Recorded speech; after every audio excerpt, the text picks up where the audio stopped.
할렐루야. 박원철 목사와 함께하는 새벽입니다. 오늘 비바람이 앞길을 막아도 나는 가리 주의 길을 가리 같이 찬양하겠습니다.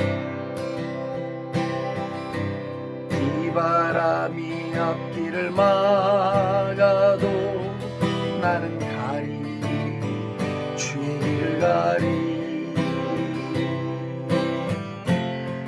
보라가 앞길을 가려도 나는 가리 주의 길을 가리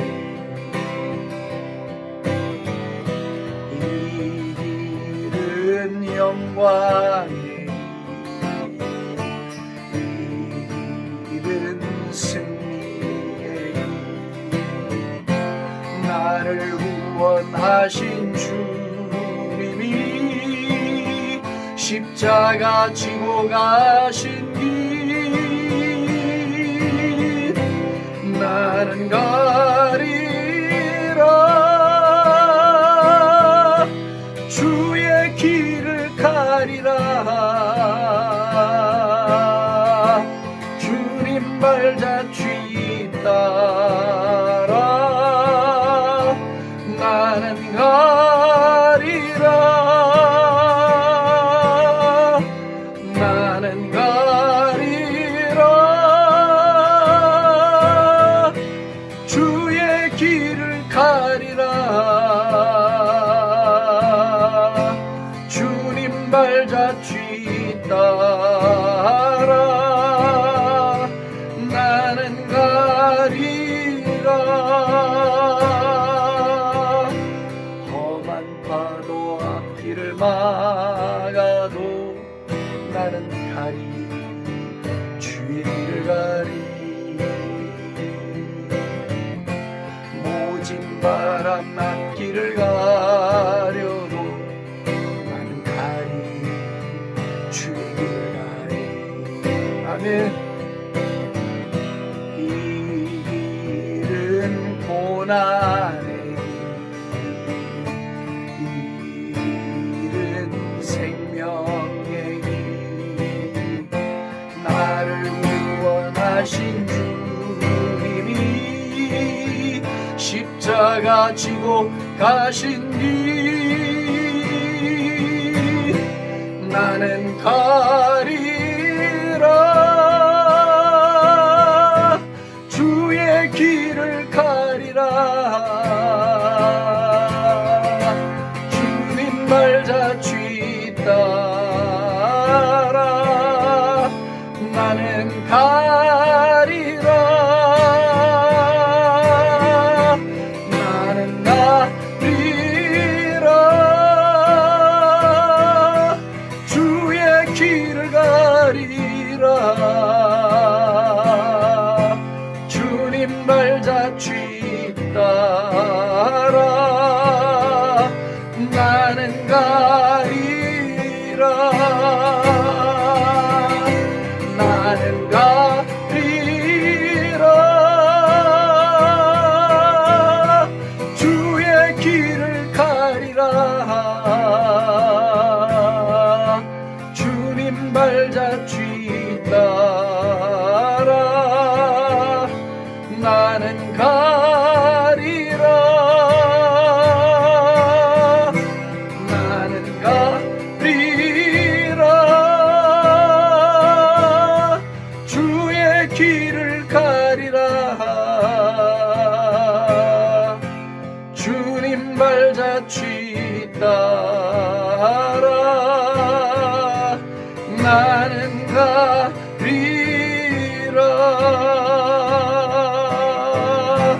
주님 발자취 따라 나는 가리라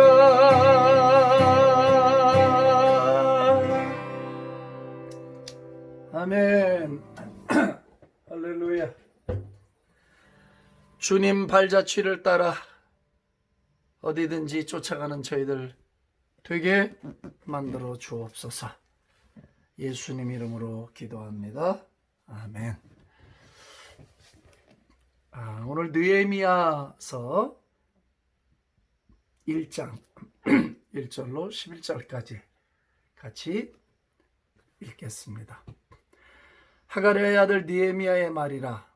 아닥사스다 왕 제20년 기스를 월에 내가 수산궁에 있는데 내 형제들 가운데 하나인 하나니가 두어 사람과 함께 유다에서 내게 이를 얻기로 내가 그 사로잡힘을 면하고 남아있는 유다와 예루살렘 사람들의 형편을 물은즉 그들이 내게 이르되 사로잡힘을 면하고 남아있는 자들이 그 지방 거기에서 큰 환난을 당하고 능욕을 받으며 예루살렘 성은 허물어지고 성문들은 불탔다 하는지라. 내가 이 말을 듣고 앉아서 울고 수일 동안 슬퍼하며 하늘의 하나님 앞에 금식하며 기도하여 이르되 하늘의 하나님 여호와 크고 두려우신 하나님이여 주를 사랑하고 주의 계명을 지키는 자에게 언약을 지키시며 긍휼을 베푸시는 주여 간구하나이다. 이제 종이 주의 종들인 이스라엘 자손을 위하여 주야로 기도하오며 우리 이스라엘 자손이 주께 범죄한 죄들을 자복하오니 주는 귀를 기울이시며 눈을 여시사 종의 기도를 들으시옵소서. 나와 내 아버지의 집이 범죄하여 주를 향하여 크게 악을 행하여 주께서 주의 종 모세에게 명령하신 계명과 율례와 규례를 지키지 아니하였나이다.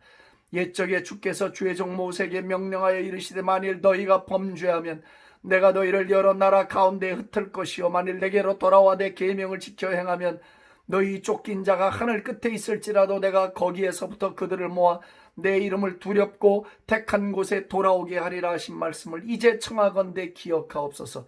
이들은 주께서 일찍이 큰 권능과 강한 손으로 구속하신 주의 종들이요 주의 백성이니이다. 주여 구하오니 귀를 기울이사 종의 기도와 주의 이름을 경외하기를 기뻐하는 종들의 기도를 들으시고 오늘 종이 형통하여 이 사람 앞에서 은혜를 입게 하옵소서 하였더니 그때 내가 왕의 술 관원이 되었느니라. 아멘. 하나님은 오늘도 찬양을 받기에 합당하십니다. 믿으시면 아멘 합시다. 아멘. 할렐루야. 느헤미야는 바벨론의 포로로 잡혀간 자손들 중에 상당히 높은 직책에 올랐던 사람입니다. 왕의 술 맡은 관원이었으니까 왕의 최측근에서 왕을 보살피고 섬겼던 일종의 권력의 반열에 올랐던 사람입니다. 모세 역시 바로의 궁중에서 로열 패밀리로 막강한 세력을 가지고 있었던 인물이었지만 그 영화를 스스로 포기했고 믿음으로 하나님의 백성과 고난받기를 즐거워함으로 장차 나타날 하나님의 나라를 바라보았습니다. 느헤미야 역시 부족할 것이 없는 형편에 올라 있었습니다. 많은 연봉과 많은 대우와 또 많은 권력을 그는 가지고 있었습니다. 비록 포로된 시몬으로 끌려간 나라였지만 탕평책을 썼기 때문에 인재들을 모아서 나라의 정치를 했던 제국이기 때문에 느헤미야는 어떤 관직에 올라서 꽤 성공의 가도를 달리고 있었던 인물입니다. 모세처럼 느헤미야 역시 상당한 자리에 올라서 성공을 누리고 있던 인물이라는 공통점이 있습니다. 그러나 느헤미야도 모세처럼 그 조국에 하나님의 영광이 떠나고 이미 패망해버리고 한낱 땅 위에 쓸모없는 나라처럼 변질해버린 자기 백성들을 생각할 때 자기 동족들을 생각할 때 그의 마음이 결단코 평안할 수가 없었습니다. 그래서 물어봤습니다. 사로잡힘을 면하고 그 땅에 아직 남아있는 유다와 예루살렘 사람들의 사는 형편이 어떤가? 그랬을 때 그들이 그 땅에서 치욕을 당하고 환난을 당한다. 예루살렘 성은 허물어졌고 성문들은 다 불타버렸다는 소식을 듣자 느헤미야는 수일 동안을 슬퍼서 울며 밥도 먹지 않고 금식하며 하나님께 기도를 시작했습니다. 참 저는 놀랍다고 봅니다. 성경에 나오는 거의 그 위대한 믿음의 인물들은 지독하게 자기 민족을 사랑했습니다. 그리고 자기 민족의 운명을 자신의 운명과 일치시켰고, 그리고 단 한순간도 자신의 삶의 안일함에 빠져 지낸 적이 없었습니다. 광야에서 사는 것처럼, 들에 사는 것처럼 언제나 이 마음이 한 곳에 가 있는 거예요. 다 그곳으로 가 있는 거예요. 아버지의 마음이 가 있는 곳에 마음이 가 있어. 자기 동족의 고통하는 곳에 마음이 가 있어. 자기의 성공에는 관심이 없어요. 자기가 살아가고 있는 넉넉한 형편에는 관심이 없는 거예요. 이 나라가 어떻게 하다 이렇게 됐는가? 내 조국이 어떻게 하다 이렇게 되었는가? 이 나라가 어떻게 하다 이렇게 패망이 돼서 이렇게 처참한 지경이 됐는가? 단 한순간도 행복한 시간이 없었다고 나는 단언합니다. 느헤미야의 삶, 모세의 삶은 단 한순간도 행복하지 않았다고. 왜? 거기에 취해 있지 않았으니까 행복할 수가 없는 거예요. 하나님의 꿈이 내 민족을 통해 이루어지는 걸 보기 전에는 아무리 맛있는 밥을 먹어도 모래알을 씹는 것 같고, 아무리 좋은 침대에서 잠을 자도 잠자리가 편안할 수가 없었던 거예요. 나는 그 마음을 조금은 이해할 수 있어요. 조금은. 100% 이해한다고 내가 말은 못하죠. 내가 어느 정도는 그들의 심정을 이해할 수 있어요. 느헤미야는 슬퍼서 울고 밥을 굶었어요. 참 대단합니다. 굳이 뭐 이렇게까지 할 필요가 있었을까? 한번 반문해 볼 수 있잖아요. 뭐 그렇게까지 유별나게 그래야 돼. 그런다고 해서 뭐 없어진 나라가 되찾아지나? 적당히 해. 뭐 그렇게 몸상에 가며 그렇게 좋은 게 좋은 거지. 그런 신자들이 너무 많습니다. 죄송스럽게도.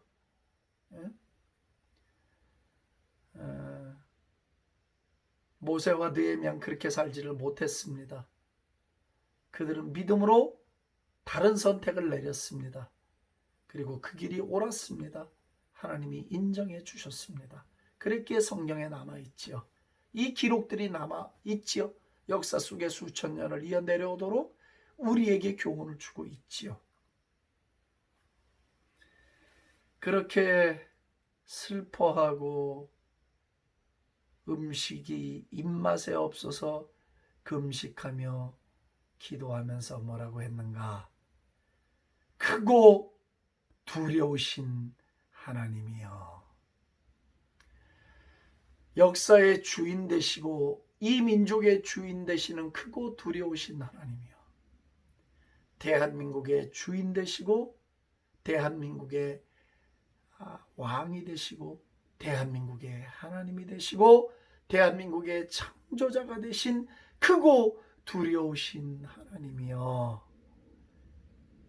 느헤미야는 그러면서 뭐라고 기도하냐면, 우리 조상들이, 우리 자손들이 하나님 앞에 저지른 범죄를 회개합니다 하고, 자신을 포함하여 자신의 조상들이 하나님을 반역했던 죄악을 깊이 회개하며 울기 시작했습니다.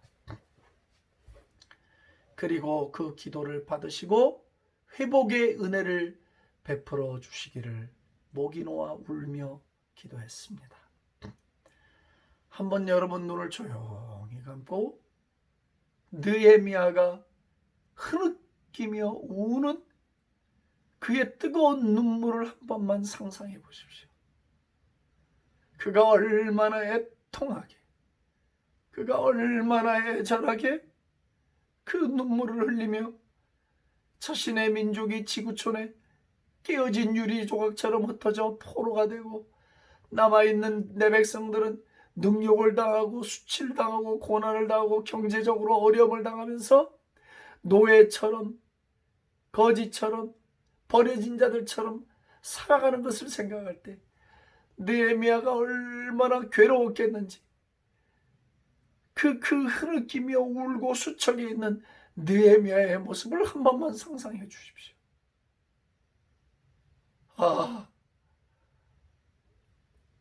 그의 눈에 흐르는 눈물이 오늘 저와 여러분들의 눈에 흐르는 눈물입니다. 그가 아파하는 그 고통이 오늘 저와 여러분들이 느끼는 고통입니다. 자기 민족, 하나님의 영광이 머무는 민족이 끝까지 되어주기를 열망했던 그 느헤미야의 그 안타깝고 불붙는 마음이 오늘 이 대한민국이 걸어가신 야훼의 손에 붙들려서 마지막까지 쓰임받기를 원하는 그 간절한 저 여러분들의 마음이라고 나는 감히 말할 수 있습니다. 느헤미야는 회개했습니다. 자기가 뭐 회개할 게 있겠어요? 그런데도 그는 자기의 죄인 것처럼 회개를 했어요. 이게 하나님의 사람들이에요. 이게 정말 민족을 사랑하는 사람들이에요. 나는 안 그랬어. 나는 의인이야. 다 저 사람들 잘못이야. 어떻게 되든 말든 나만 잘 먹고 잘 살면 됐지 뭐. 이것은 하나님의 사람들다운 태도가 아닙니다. 진정 자기 민족을 자신의 운명과 동일시하는 사람들의 삶의 태도도 아닙니다. 느헤미야는 괴로웠습니다. 조상들이 지은 죄 때문에 괴로웠습니다. 되돌릴 수 없는 환경 때문에 괴로웠습니다. 그래도 회개하고 되돌이면, 회개하고 뉘우치면 땅 끝에, 하늘 끝에 있을지라도 하나님은 불러 우리를 회복시켜 주지 않겠는가? 일말의 기대를 갖고 금식하며 기도하고 자기의 본토로 돌아가기를 원했던 겁니다. 사랑하는 나의 통역자 여러분, 느헤미야처럼 어쩌면 지금 우리가 철저한 회개 운동을 해야 될 때인 것 같습니다. 회개 운동입니다. 돌아서는 운동입니다. 구습에서 돌아서고, 세속에서 돌아서고, 권력의 자리에서 돌아서고, 정욕에서 돌아서고, 음란에서 돌아서고, 재물 귀신에서 돌아서고, 자만에서 돌아서고, 자기의에서 돌아서고, 하나님 없이는 살 수 없다는 고백에서 떠나버린 우리의 입술과 삶의 자세에서 돌아서는, 주님을 사랑한다고 고백하는 입술이 굳어버린, 심령이 돌처럼 굳어버린, 은혜에 대하여 갈망이 식어버린 상태에서 돌아서는 회개 시간이 지금이 아닐까 생각해 봅니다. 제가 한번 말씀드렸습니다. 일생에 처음으로 5개월을 단 하루도 쉬지 않고 성령이 휘몰아치는 그 은혜에 붙들려서 회개기도만 했습니다. 영문도 모른 채 붙들려서 나는 내 속에 있는 모든 쓰레기들, 모든 더러운 것들을 다 토해냈습니다. 흔들어 보니까 오물이 너무 많았어요. 내 속에 얼마나 많은 오물이 있었는지 모르더라고요. 하나하나 다 토해냈습니다. 토해내고 토하다 울고 토하다 가슴을 치고 토하다 바닥을 치고 또 토하고 무려 5개월을 회개 기도로 이끌림을 당했습니다. 그리고 주변 정리를 했습니다. 오해하지 마십시오. 제 주변에 있는 불필요한 인간관계들을 다 끊어내기 시작했습니다. 그리고 의의 마음을 품고 주님을 사랑하고 한길 가기를 사모하고 애쓰는 무리들과 더 시간을 보내기로 결정을 내리고 다 정리를 했습니다. 그때 제가 성령님으로부터 이런 음성을 들었습니다. 나는 너를 다른 사람을 몰라도 내 곁에 더 가까이 두기를 원한다. 내가 더 가까이 두기를 원하는 너는 다른 사람에게 두는 기준과 다르다. 다른 사람에게 기준을 50을 들이댄다면 나는 너에게 기준을 90을 들이댈 것이다. 그러므로 너는 내가 아끼고 내 곁에 가장 곁에 두기 원하는 내 아들이요 내 종이다. 말씀을 하셨어요. 나는 깨닫고 알았어요. 그리고 기꺼이 순종했어요. 즐거운 마음으로 순종하고 주변을 다 정리했어요. 그리고 내 생활의 환경을 최소화시켰어요. 그리고 내 모든 에너지와 내 모든 관심을 주님에게로만 집중하기 시작했어요. 지금 저는 한없이 감사하고 고맙고 행복합니다. 주의 산에 오를 자가 누군가? 시편 24편인가 그러죠? 곧 손이 깨끗한 자, 손이 깨끗한 자. 회개를 날마다 하거나 일생을 하는 건 아니에요. 회개는 신앙의 초보에 속해요. 그러나 그럼에도 불구하고 우리는 회개가 우리를 말씀 앞에 더 정결케 하고 순종의 사람을 만들어 자기를 돌아보게 하는 유익을 준다는 것에 누구도 부정할 사람은 없어요. 그 회개가 오히려 우리를 그 하나님의 사람답게 할 수만 있다면, 그 회개가 우리를 더 주님을 닮아가게 할 수만 있다면, 그 회개가 우리로 더 성스러운 사람이 될 수 있게만 만들어준다면, 성령님의 사람이 될 수 있게 만들어줄 수 있다면, 성령과 함께 동행하는 사람이 될 수 있도록 만들어준다면 why not? 회개는 좋은 것이에요. 우리 민족이 하나님 앞에 지은 범죄, 우리 선배들이 지은 죄, 우리 조상들이 지은 죄, 내 것인 양 회개해야 될 때가 지금이에요. 회개해야 합니다. 회개로 돌아와야 합니다. 회개해야 답이 나옵니다.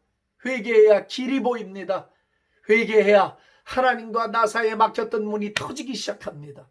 회개해야 하나님과 나 사이에 빽빽한 구름이 터지기 시작합니다.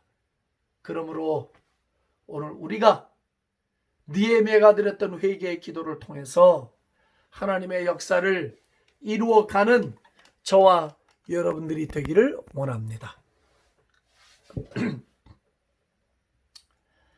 지금 제 전화기에 배터리가 나가면 또 끊어질까 봐 잠시 선을 연결했습니다. 회개가 그럼 뭘 회개해야 될까요?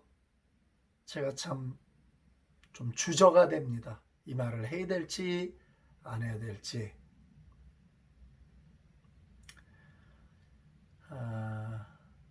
예레미야 5장 30절 31절 말씀을 드렸습니다. 5장 30절 31절 말씀을, 제사장은 권력으로 다스리고 선지자는 거짓을 예언하고 백성들은 옳다 삼박자가 다 배도하듯이 그렇게 한통속이 됐다 하는 말씀을 드렸습니다. 그것이 회개할 내용입니다. 첫째로 목회자들의 권력을 회개해야 합니다. 아니라 하더라도 그 자리에서 제왕처럼 군림하고 사장님처럼 군림한 죄악들을 다 회개해야 합니다. 우리는 어떤 환경에서도 권력자들이 될 수 없습니다. 그 자리에서 모든 걸 다 누릴 수도 없습니다. 백성들과 함께 낮은 자리로 내려와야 합니다.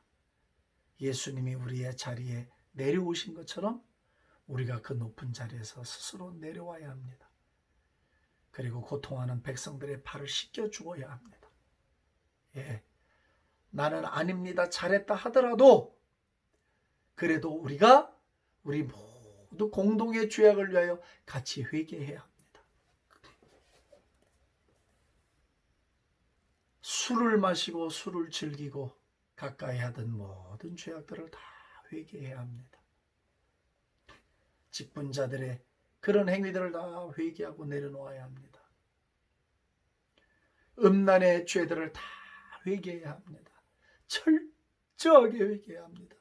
정욕의 죄악들을, 팔을 끊어내는 고통과 내 심장을 도려내는 고통이 있더라도 철저하게 회개하고 거룩한 백성으로 되돌아와야만 합니다.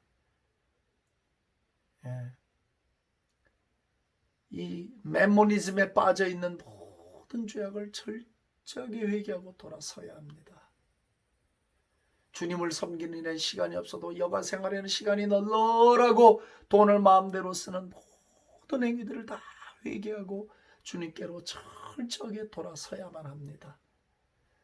교회를 우습게 여기고 가볍게 여기고 말 함부로 하고 모든 우리의 허물과 죄악을 회개하고 정결한 입술이 되는 일로 회개하고 돌아서야만 합니다. 하나님 경외하지 못한 것들을 회개하고 돌아서야 합니다. 이 민족이 살 길은 회개밖에 없습니다. 이 민족이 거룩해지는 길도 회개 밖에는 없습니다. 오늘 느헤미야처럼 내 민족이 어찌하다 이 지경이 됐는가? 우리가 회개하지 않으면 우리 민족도 이렇게 되지 말라는 법이 없습니다. 자만할 것이 아닙니다. 철저하게 회개해야 하나님의 구원의 손길이 이 민족 가운데 다시 나타날 것이고 이 문제가 해결되리라 나는 확신합니다. 오늘도 이 은혜가 저와 여러분들 모두 우리 민족 가운데 있기를 우리 주 예수님의 이름으로 축복합니다. 주여, 오늘도 우리를 보셨나이다. 느헤미야의 기도를 우리가 배우기를 원하고 우리가 하나님의 손 안에서 느헤미야처럼 눈물로 금식하고 애통해하며 민족의 죄악을 회개하고 돌아서서 이 모든 문제들을 해결받는 은총을 힘입기를 원합니다. 주여, 오늘도 성령으로 우리에게 빛을 비추시고 우리의 패배를 들여다보게 해주시고 우리 민족의 죄악을 보게 하여 주시옵소서. 할렐루야. 감사하며 예수님의 존귀하신 이름으로 기도합니다. 아멘. 할렐루야. 오늘도 승리하시기를 바랍니다.